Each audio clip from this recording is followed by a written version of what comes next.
YouTube, what's going on? It's Juan Gotti here with another Washington Commanders video. And in today's video, I have a very, very special guest with me today, Mr. Coach Greg Curl, Coach G Curl, What's up, father of brother? Cam Curl. How you doing, sir? I'm good. I'm on with the Juan Gotti. Oh man, I'm honored. I'm honored to even be on a show with Mr. Curl, man. I see you decked out all in the 3-1. I see you got Oh the yeah. deuce in the background, man. It's an honor. Trust me, it is an honor. And we're just going to jump straight into it. I want to Okay. know, my first question I have for you is, who are you? Who is Mr. Greg Curl?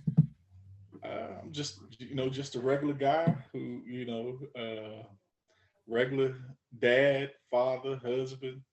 You know, just that's it. Country boy who joined the military, went to the city, came back to the country, raised some kids.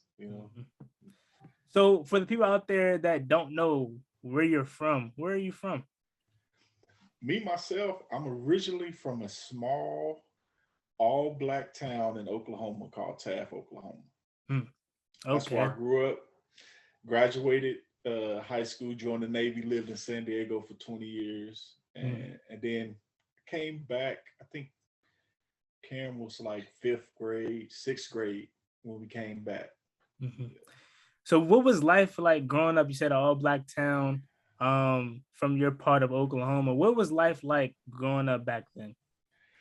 Oh man, to me it was cool. It was like I said, it's a small town, one of those towns where everybody know everybody. Uh, so you could go out, with your friends and play all day, ride bikes all day, shoot hoop all day, and everybody basically knew everybody. So you go over your friends' houses and kick it. It was a pretty tight knit community. Hmm. So when I first joined the military, it was kind of a culture shock, going to a Yeah. big city in San Diego. But it was just that it was like Mayberry, but with color, a little Okay. seasoning. Yeah, yeah. So, like you said, before we even go any further, how rude of me to not introduce myself. I'm Juan Gotti, like you said, Washington Commander fan, YouTuber where I talk about the Commanders each and every day. It's my dream to be an NFL reporter. Would love for that to happen to be with my favorite team, but I'll take any NFL position as a reporter because that's just my dream, my passion that I have had since a kid. So that's a little bit about me. Now, you said once you joined the Navy, you move to a big city like San Diego. Again, we know the biggest difference between a city and a country, but how was that for you transitioning from, how hard was it or was it easy for you transitioning from a country to a big city? It wasn't that hard.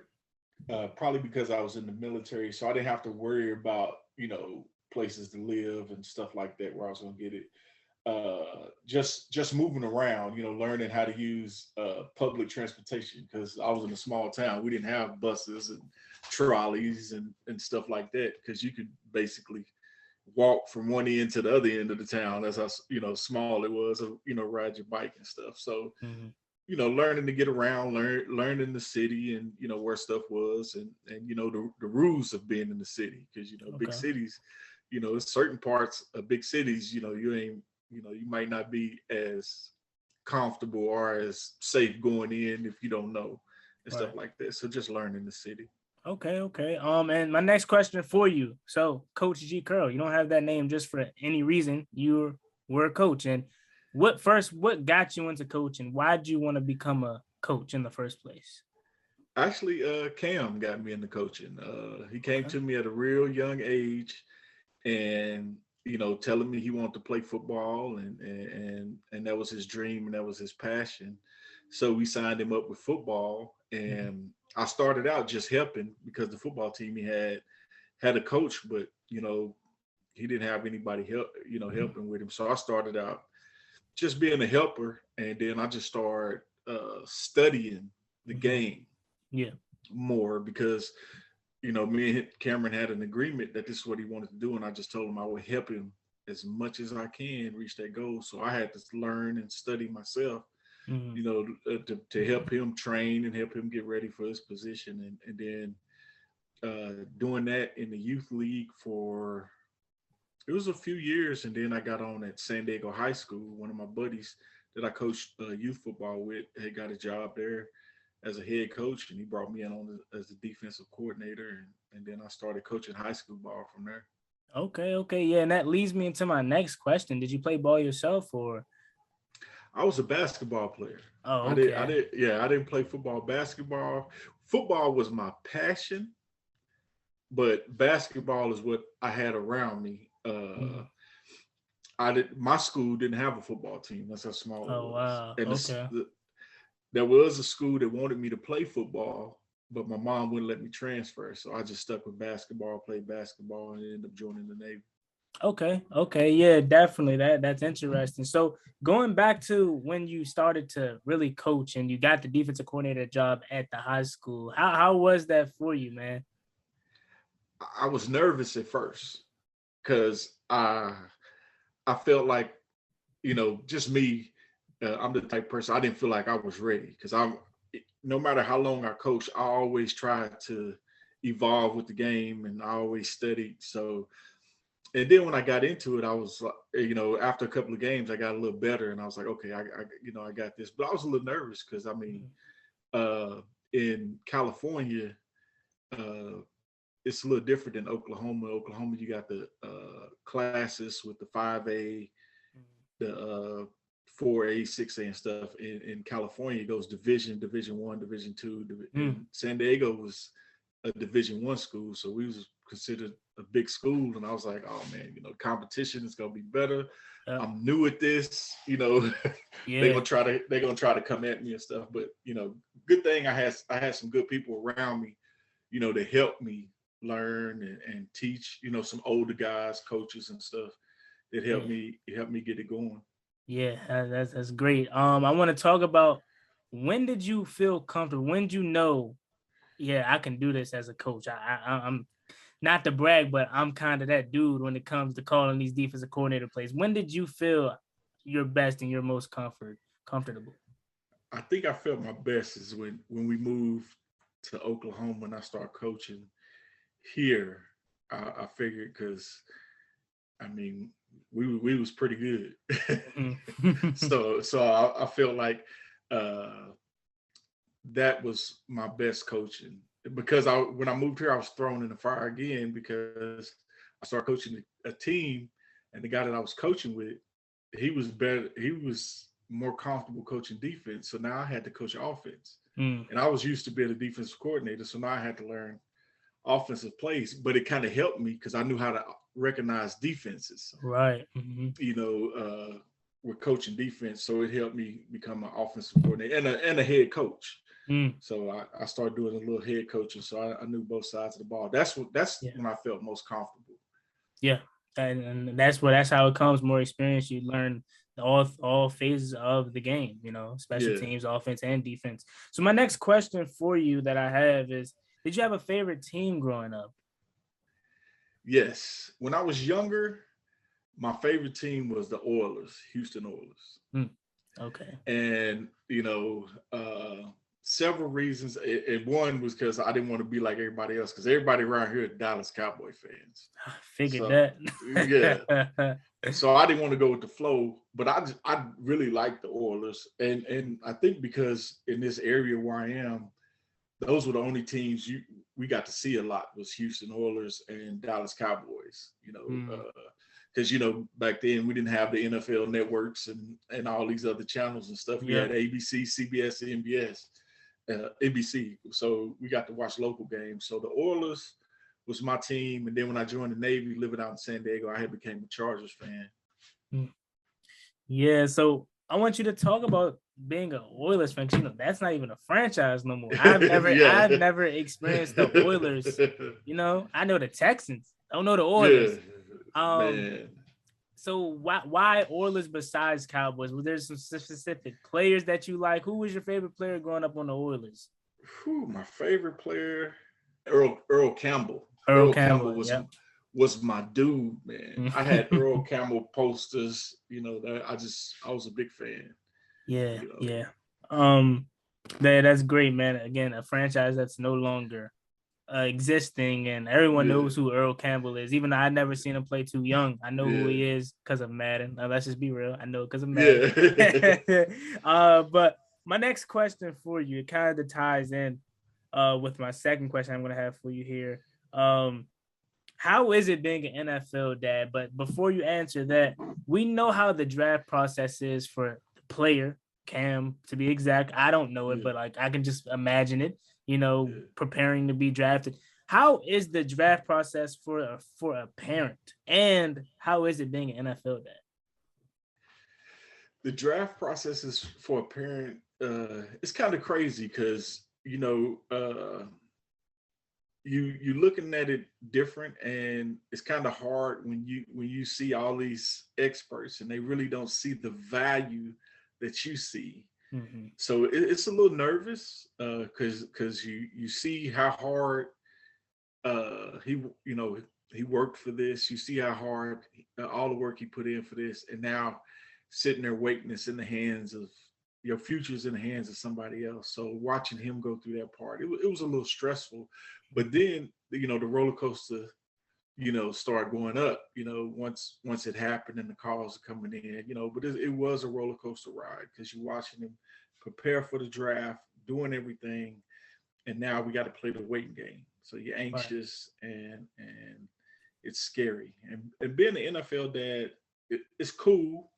It's real cool, especially watching your child out there live out their dreams and all that stuff, and people recognizing you for that, for your child doing out there. uh Hopefully I'll get to experience the other part of being an NFL dad when we get this new contract. Yeah. Yeah, man. I ain't experienced that side yet, like the first round draft pick experience, Oh you yeah, know. it's But yeah, definitely coming. It's definitely yeah. coming. For But sure it's coming. I enjoy the ride though, man. I Mm. really enjoy the ride. Yeah, and I could just imagine how great it feels, especially for you being there every step of the way. I mean, you just said Cam came to you at a young age and said, Yeah, I want to play, and that involved you in coaching. So just seeing him play well and make it to the biggest league in the world for football, American yes. football, that is, it has to be amazing. So my next question for you would be, since you coached him every step of the way, what age did you realize, oh yeah, Cam could definitely play at the highest level of football? Uh, Probably his junior year in high school is when it really, really set in with me. I've heard it from first grade all the way up. I used to hear people say that there was one coach who he's passed away now, rest in peace. But he used to tell me at a young age, he coached a lot of kids in the San Diego area and saw them go pro. And he used to always say, "Cameron got it. Cameron got it." As a dad, I was like, he's just first, second grade, really, Mm-hmm. but he was that man, he was that guy, always scored touchdowns. And then I was like, well, let's see what he gonna do when he get to junior high school. Because Right. some kids, they don't grow as fast. And so I was like, okay. And then when he got to high school and he was still doing it, I was like, oh, okay, okay. He's elevating at every level he goes to. He's elevating his game, Mm-hmm. and his junior year, he had a real good season. He played both sides of the ball. Mm-hmm. And at the end of his junior year, when he decided to focus on being a DB, and he still played wide receiver his senior year, but he put a lot of focus on being a DB. Mm-hmm. I was like, okay, he ready for this. He ready for this. Yeah, definitely.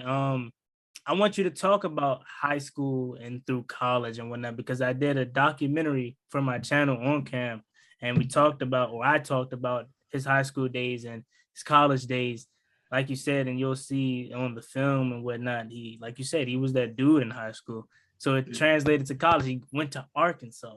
How was that for you when he committed to Arkansas? Was it like, okay, or was there some other college that you was hoping reached out and offered, and or if he had the actual offer, was it like, he wants you to go here, or was it totally Cam's decision? Oh yeah, it was 100% Cam's decision. Me growing up here, I'm a diehard OU fan. Mm-hmm. You know, I'm Boomer Sooner and everything, and the Sooners just they slept on him. So Yeah. I wasn't too mad when he was like, okay, you know, they out of the picture, but they came in a little late in the recruitment process. Mm-hmm. So I mean, there was a lot of schools that I liked for him because TCU was on him hard, you know, and I like the fact that they had a head coach that coached DBs. Right. And it was Ole Miss. It was a lot of schools on him pretty hard. But when he Mm-hmm. chose Arkansas, you know, he definitely wanted to play in the SEC. That was his thing. I want to play in the SEC.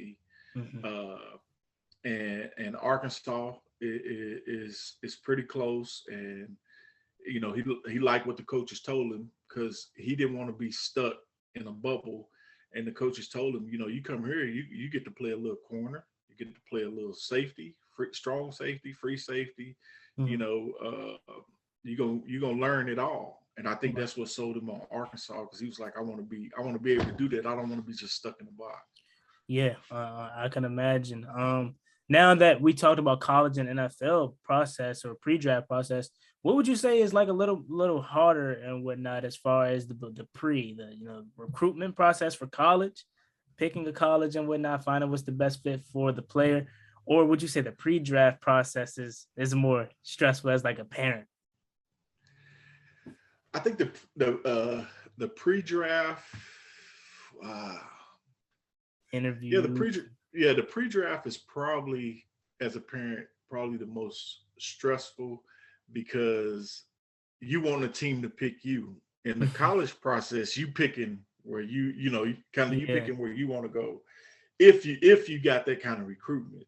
Hmm. It was stressful in the beginning of his junior year because I was seeing a lot of kids picking up a lot of offers, and I was thinking, you know, not even being a dad, I was just recognizing, you know, okay, wait a minute, why are these kids getting offers and you know Cam ain't? Because it's obvious he's a better athlete or Yeah. the same or you know an equal athlete. You know nobody's looking at him, but once they saw him, well, I remember he went from like two scholarship offers to 17 in a weekend. You Mm. know, Yeah. and it just started. It's everything started blowing up. But yeah, I think that pre-draft is because you see all that work Hmm. and then you sitting there hoping that they see it too. Right. Man, I hope they see it. I hope they see it. And I really don't think Washington saw it, but they rolled the dice and like, let's just check this kid. I remember they said they remember him talking and how smart he was in the game, but I don't, intelligent he was, but I really don't think they knew he was going to pan out the way he did on the Mhm. football field also. Because, Yeah. we had COVID, so he Hmm. didn't get to go do no visits. He didn't get to go work out for no teams and all that stuff. Yeah, definitely. And I want to talk about that. It kind of ties into the next thing. Cam and Ron Rivera said this himself. We lucked up getting Cam Curl, man. If he was just coming out of college, let's just say he was just coming out of college this year or last year, we wouldn't have got Cam Curl in the 7th round. Ron Rivera said Yeah. out his own mouth. He Yeah. he definitely deserved to go, earlier in the draft. And COVID was terrible, but I say the best thing that happened in COVID for us and me and the whole organization is Cameron Curl, man. Um, so I want to talk back to that draft. We know Cam is not a 7th round pick. We know Cam is deserved to go early in the draft. So how was that? Looking at him every day, knowing you're gonna get your shot, but obviously no one wants to get drafted in the 7th round. Everyone wants to be Yeah. drafted earlier. Obviously, you're grateful whenever you get drafted, but it had to be a little stressful seeing Cam just sit, until the end of the Yes. draft. So how was that for you and him? It was crazy because, you know, even the phone was ringing during the 4th round Mm. and had a couple of teams say that they was looking at him, but went other directions. It started getting later in the draft. When the probably middle of the 6th round, there was a few teams that called to say if you don't get drafted, we want to bring you in as an undrafted free agent, uh, stuff like that. And then that was getting frustrating for everybody because I was seeing Cameron get frustrated. Mm. And then, he got to the point where he got frustrated. He went outside and sit outside And we was watching him, and then that's when Washington called, and I saw the excitement on him, and I can tell just by the way he looked is I'm getting ready to show him. You know what I'm saying? They gave me a chance. They ain't gonna regret making this decision. And he had a chip on his shoulder. He said it. Because he knew. He's like, man, I knew. And everybody only saw the combine. They thought his 40 wasn't as good, and it wasn't. But he was running. He had injured his hip flexor. I don't believe it was 100% healed and everything. But I was just wanting them to watch the tape, because I was like, don't pay attention to the combine. Watch the tape, because he plays a whole lot faster than what that 40 time says. But yeah, it was up and down. I mean, it was very exciting once we got the phone call, but until then, it was just like, man, what are they doing? And I'm looking at some of these names. I'm like, oh my God, are you serious? They just drafted that guy. And I don't want to hate on nobody. Everybody, I'm congratulate. You gonna eat? Congratulations. But I'm like, dude, this is what is going on? But yeah. So I'm glad you actually brought that up about the draft. I never knew that. I thought only teams call you when they picking you. I didn't know people call you in mid draft and just call you to say, "Oh, we're thinking about drafting," because that would hurt me. It's like, oh, the phone ringing. Let's say, oh, the Patriots calling me. I'm thinking, okay, I'm about to go be with Bill Belichick, but they call, oh, we're thinking about drafting. He's like, come on, man. So I could definitely, I'm glad you said that, because I did not even know that that was a thing. I really didn't. So the next thing I want to talk about for the interview, that I have my questions pulled up here, right? I want to know, since being Cam's dad and you see him playing, as a dad, you've been coaching him all his life. We're not perfect. Athletes aren't perfect. Cam better than anybody, better than his coaches. Come on, let's be real. Better than What are some things that you want to see Cam get better at on the field? Because I know as a dad, you're watching the game, you probably like, Cam, what you doing sometimes? So I know how it can be. So what are some things you think you would like to see Cam get better at as a player on the field? No zero dropped interceptions. That's all I want to see. Zero dropped interceptions. I mean, I think he do too, because he used to be ranked as one of the best receivers in the state. You know what I'm saying? So you should be dropping the balls, man. I see it. I can see it in the mic'd up versus Seattle. He was mad because he had one. He had one, and Coach Chris Harris had it. You know what Coach Chris Harris like to say? You like nice things, and Cam wasn't liking nice things, man, because he had him right there. He's always in the right position, and I had to go back to that 2020, and I know that play, that game was just so exciting as a dad. You watched it live, I'm pretty sure. So what was that like when you just see Nick Mullins drop back and Cam just jumps that thing, man, and just takes it to the house? What was that live reaction like? Were you with somebody? Were you by yourself? How was that? We were at the house, me, my wife, and my daughter, and I saw it. Before it happened, I'm watching the game, and I'm watching Cam, and I see him look, and I think we both recognized it at the same time. I was like, he finna throw that ball to Cam.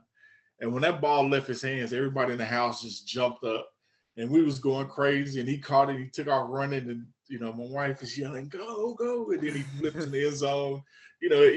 Oh my God, it went crazy in the house, man. It was crazy. I can imagine, man. And it's gonna be a lot more of that. Trust me. I'm sure my man Cam working on his hands. I'm sure you getting on him about his hands, man, because he should have had about 20 last year. So the next thing I want to talk about, because I'll be honest with you, man. Before Cam Curl was drafted by us, as soon as when we drafted Cam Curl, I didn't know much about him. But the first thing that gravitated me to Cam Curl, man, I'll tell him this if I ever get the chance to talk to him, was his swag off the field, man. The way he dresses, like the way I would dress. So I like the swag, the fits he put together, man. He's fly. Did he get that from you? I'll probably be the only one in the house to say yeah. But yeah, I think That's just him, man. That's who he is. That's who he is. That's who he's been as a small kid. And I was just talking to him the other day because he had put a picture on, I think it was Instagram, when he was a little boy and his sister was being born, and he had this. He took one of my chains from me because he used to always say, "Dad, can I wear your chain?" And I let him wear one of my chains. I never got it back. And he took this picture, and he always had a little swag on him, man. You know, that's just who he is, and he's pretty laid back too, man. He's not too flashy. He don't like, you know, he won't he like being good. He wants to be the best player he can be and stuff, but he's not all into the fame thing. That's just not Yeah. him, you know. Yeah, I could definitely see that from his interviews. He seems like a, a laid back kind of guy, a shy guy that just seems like he doesn't like the cameras, which couldn't, he probably do, but that's just him. Yeah. That's what I see from the interviews, man. But like I said, before I even knew who he was, before he stepped on the field, I'm like, oh yeah, I like his swag. Because like I said, that's Yeah. something I would wear. That's what I would see myself wearing. And Yeah. you see it translate onto the field swag too, how he got the arm sleeve and the socks, And when what they say, when you look good, you play good, man. And it's been like that for Cam for his first couple years, man. And trust me, sir, that contract extension is coming. You know what I'm saying? It's coming. That part right there might be me because his mom used to always say Cameron has to, because that's how he used to do. I mean, because when he was in Little League, my dude had to be fly. He had to have the Nike sleeves, the Nikes, the visor, That's and now he like, man, I gotta look good. I gotta look good out there, Yeah, I can imagine, man. It's just a fun experience. So the next thing I want to talk to you about, so as a dad, and they brought it up to me the other day, like as a dad or as a parent, when you have an athlete, they tend to shine a light on the moms, want to interview the moms, want to talk to the moms more so about how their son was, how is he as an athlete and stuff like that. And it's kind of like they don't want to talk to the dads. Is it because you feel like majority of these players don't have dads growing up? That could be the stereotype, or the thing that they want to, I guess, show and shine light on. Because some players didn't grow up with a father, but not everyone. People had both parents, and that's what I feel like the media does a poor job at. And they just want to shine light on the moms. We love the moms, but the dads, like yourself, was there every step of the way. So what was that relationship like? And as we can see from outsiders, it was amazing. But how is that relationship with Cam and just your son? And why do you feel like it's so important, not just for an athlete, but just for a father to have that strong connection with their son? Man, it was cool. And let me tell you, it was rough at times, being his dad and being his coach. Mm-hmm. It took me a few years to learn how to separate the two, because I had to learn how to, after the game on the ride home, I got to switch to dad mode. I can't talk about what he did in the game. I did it because I didn't want to put a wedge in between me and his relationship, because I knew it was frustrating at times, and I knew sometimes he needed daddy instead of he needed a coach. But it was a whole family investment. And I say that because even his sisters had to give up their Saturdays and stuff, because little leagues play on Saturday mornings, and sometimes we'd be out there all day.